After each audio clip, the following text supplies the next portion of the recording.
కానీ నువ్వు చెప్పే వరకు తెలుసుకోలేకపోయాను. నేను చేసిన పాపానికి ప్రాయశ్చిత్తం చేసుకోవడానికే నీ ముందు నిలబడ్డాను.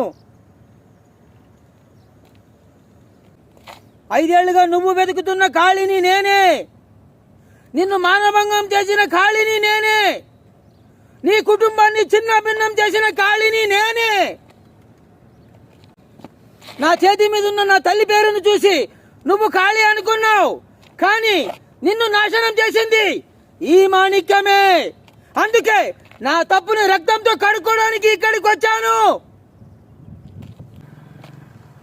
ఇన్నాళ్ళు కబ్జాలతోనే ఊరుకున్నావు అనుకున్నాను. ఇప్పుడు కిడ్నాపుల దాకా వచ్చేసావు. ఇలాగే వదిలేస్తే రేపు మర్డర్లు మానభంగుల దాకా వెళ్ళిపోతావు నువ్వు.